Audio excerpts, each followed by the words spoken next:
In this lecture, we will discuss some numericals related to dimension theorem.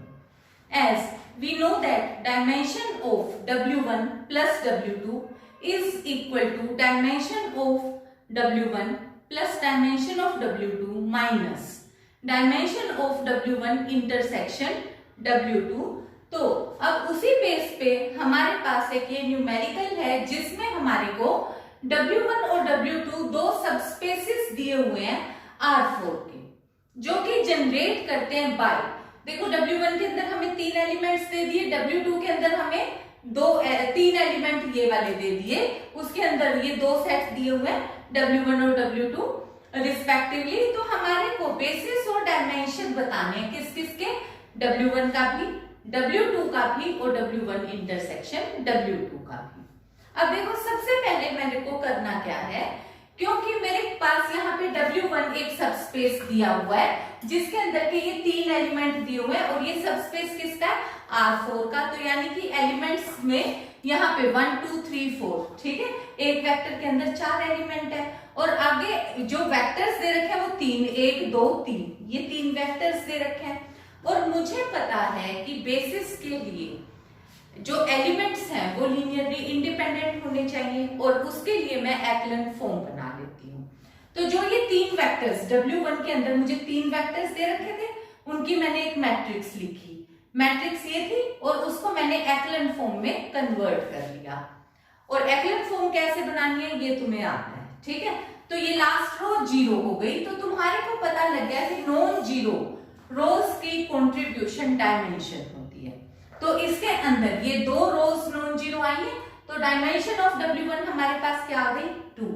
Similarly अब मैंने यहाँ पे W2 वाले ये 3 एलिमेंट्स लिख लिए, इनको मैंने B मैट्रिक्स से लिख लिया, फिर B मैट्रिक्स की भी मैंने एक्लन फॉर्म रिड्यूस कर दी, यहाँ पे भी लास्ट रो 0 बन गई, ठीक है ना, नॉन जीरो थी यहाँ एक्लन फॉर्म बनाई तो 0 बन गई। तो यहाँ इसकी भी डायमेंशन मेरे पास कितनी आ गई, W2 की भी 2 आ गई। अब देखो W1 प्लस W2 की क्या करनी है मुझे, W1 प्लस W2 के लिए जो डायमेंशन ऑफ W1 आ गया, जो डायमेंशन ऑफ W2 आ गया, उनकी मैं एक अलग से मैट्रिक्स बनाऊंगी, मैट्रिक्स C। तो मैंने यहाँ पे W1 प्लस W2 से एक मैट्रिक्स बनाई C, जिसके अंदर ये 2 एलिमेंट्स रखे और ये 2 एलिमेंट्स रखे। तो इस बार अब मेरे पास W1 प्लस W2 में कितने एलिमेंट्स हो गए, क्योंकि W1 प्लस W2 क्या होगा, linear combination of elements of W1 and W2। तो वो मैंने सारे के सारे एलिमेंट्स लिख लिए थे और जो डिपेंडेंट एलिमेंट थे वो यहीं से हट गए, ठीक है, इनको नहीं मुझे रिपीट करने की अब जरूरत है।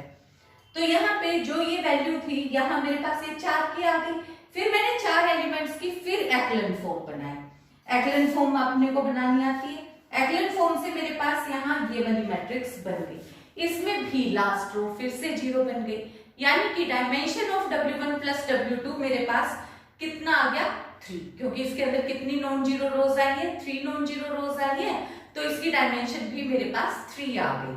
अब देखो मुझे निकालना किसका है, डायमेंशन ऑफ W2 में 1 निकाल चुकी, W2 निकाल चुकी, अब W1 इंटरसेक्शन W2 निकालनी है। और जैसे हमने डिस्कस किया कि dimension of W1 intersection W2 को मैं कैसे लिख सकूंगी, dimension of W1 plus dimension of W2 minus dimension of W1 plus W2, क्योंकि मुझे पता है dimension of W1 plus W2 इधर होता है और इंटरसेक्शन उधर, मैंने उनको इंटरचेंज कर दिया, ठीक है। तो ये वाला रिजल्ट मुझे पता है, ये थ्योरम हम ऑलरेडी डिस्कस कर चुके हैं। तो W1 इंटरसेक्शन W2, अब यहाँ पे W1 की वैल्यू पुट करें, वो मेरे पास कितनी आई है, 2, डायमेंशन ऑफ W2 कितना है, 2, प्लस ये कितना है, W1 प्लस W2 आया मेरे पास 3, तो 2 प्लस 2 माइनस 3 कितना आ गया, 1, यानी कि dimension of W1 intersection W2 will be equal to 1. In this numerical, we have to find a basis and solution space S of following system of linear equations. अब linear equation देखो अपने को कितनी दी हुई है, 3, अननोन कितने हैं, 5। तो यहाँ पे x प्लस 2y, ठीक है, ZST में 3 इक्वेशन मुझे दी हुई है। तो यानी कि मेरे पास इक्वेशन 3 अननोन 5, ऑब्वियस है कि मेरा सॉल्यूशन लीनियरली डिपेंडेंट भी आएगा। तो यूनिक सॉल्यूशन के लिए मुझे क्या जरूरत होती है, जितने अननोन उतने ही मुझे इक्वेशंस की जरूरत थी। 3 इक्वेशंस हैं, तो यानी कि मैं maximum number of independent solutions 3 ही निकाल सकती हूँ, यानी कि 2 सॉल्यूशन मेरे लीनियरली डिपेंडेंट हैं। तो इसके लिए जो 2 लीनियरली डिपेंडेंट सॉल्यूशन है और 3 इंडिपेंडेंट, तो उसके लिए मैंने क्वेश्चन को कैसे किया, पहले तो मैंने इसको मैट्रिक्स को Ax इक्वल टू बी की शेप में लिख लिया। A मेरे पास ये मैट्रिक्स बन गई, X मेरे पास x y z s t और B 0 0 0 है। तो A मैट्रिक्स को मैंने एक्लन फॉर्म में कन्वर्ट कर दिया। एक्लन फॉर्म में कन्वर्ट करा तो यहाँ तो एक और 0 रो बन गई। तो यहाँ पे मेरे पास केवल और केवल 2 नॉन जीरो रोज आई हैं। ठीक है, अब 2 नॉन जीरो रोज आई तो given solution system of equation मेरे पास अब किस में रिड्यूस हो गया। एक तो यहाँ पे मेरे पास x plus 2y 0z plus 4s minus 3t। देखो यहाँ पे भी मैंने एक्लन फॉर्म में इस वाले नंबर के ऊपर वाली क्वांटिटी को भी 0 बना दिया ताकि मुझे क्वेश्चन करना इजी हो जाए, ये वाला क्वेश्चन, क्योंकि मुझे ये पता है। देखो अब मेरे पास जो क्वेश्चन आया इसमें मेरे पास 2 नॉन जीरो रोज आ गई, 2 नॉन जीरो रोज आई है और यहाँ पे वैल्यू मेरे पास अननोन है 5। 2 नॉन जीरो रोज की वजह से अब मुझे पता है कि मेरे पास 2 ही लीनियरली डिपेंडेंट सॉल्यूशन आएंगे और 3 मेरे पास इंडिपेंडेंट सॉल्यूशंस आएंगे। उसके लिए मैंने इस इक्वेशन को अब किस तरीके से लिख लिया, क्योंकि 2 इक्वेशन ही मेरे पास बची है सिर्फ, तो मैंने x एक साइड लिखा, z एक साइड लिखा, y s t दूसरी तरफ, s t दूसरी तरफ। तो ये जो x और z है ये मेरे पास कैसे सॉल्यूशन आए, डिपेंडेंट। किस किस पे डिपेंडेंट है ये, देखो x डिपेंडेंट है y पे, s पे और t पे। z किस पे डिपेंडेंट है, s और t पे, जबकि y, s और t ये 3 सॉल्यूशन मेरे पास इंडिपेंडेंट आ गए। इन्होंने ये किसी भी वेरिएबल के ऊपर डिपेंड नहीं करते।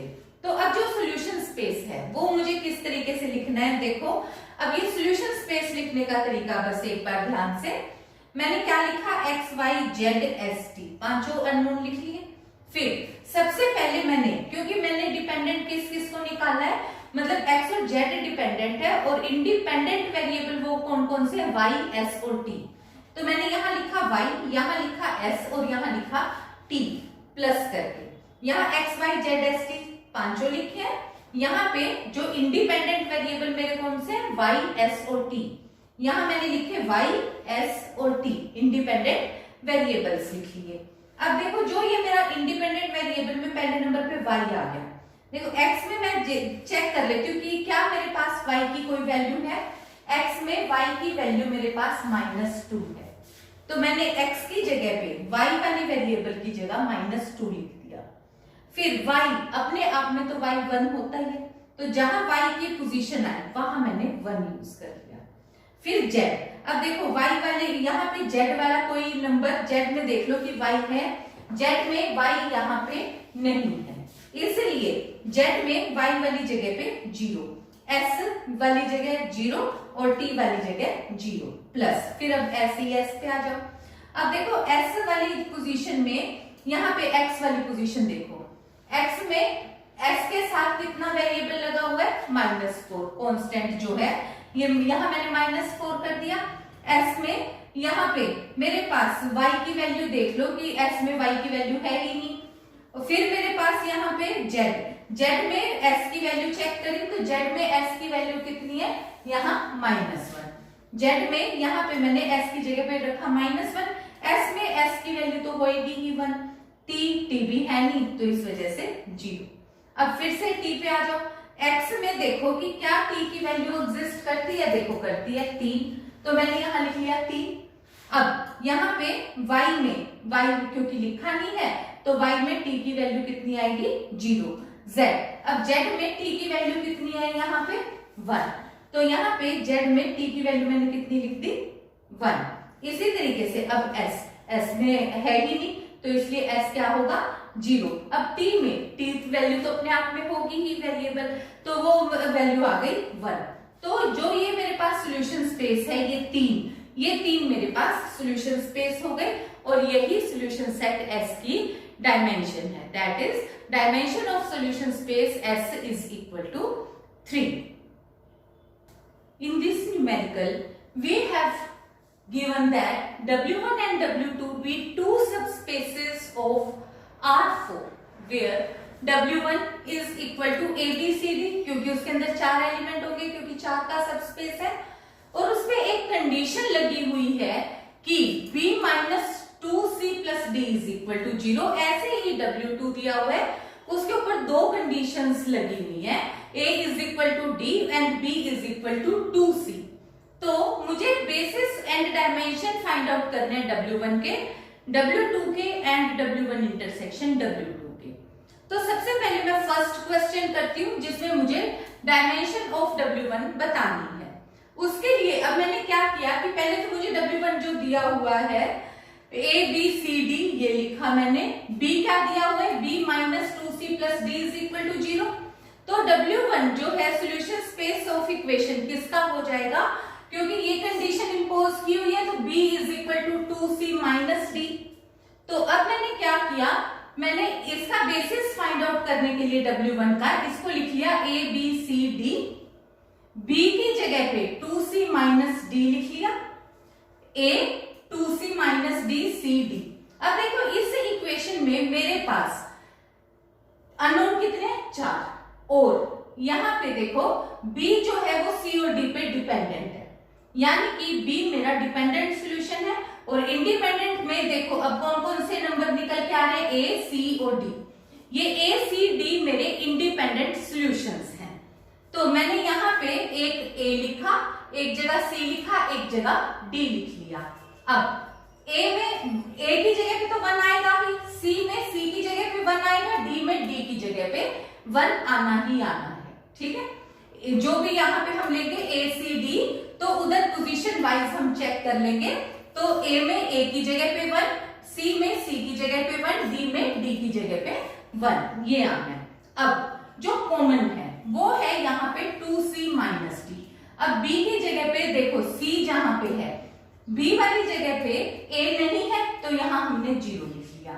B वाली जगह पे C कितना है, 2, तो हमने यहाँ 2 लिख लिया।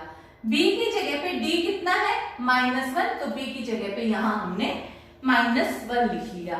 तो 4 अननोन थे, जिसमें मेरे पास 3 इंडिपेंडेंट सॉल्यूशन आए, एक डिपेंडेंट सॉल्यूशन आया, और इसका ये जो बेसिस जो होता है वो इंडिपेंडेंट सॉल्यूशंस का सेट होता है। तो ये वाली 3 वैल्यूज मेरे पास इंडिपेंडेंट आई हैं, ये तीनों मैंने सेट में लिख दिया।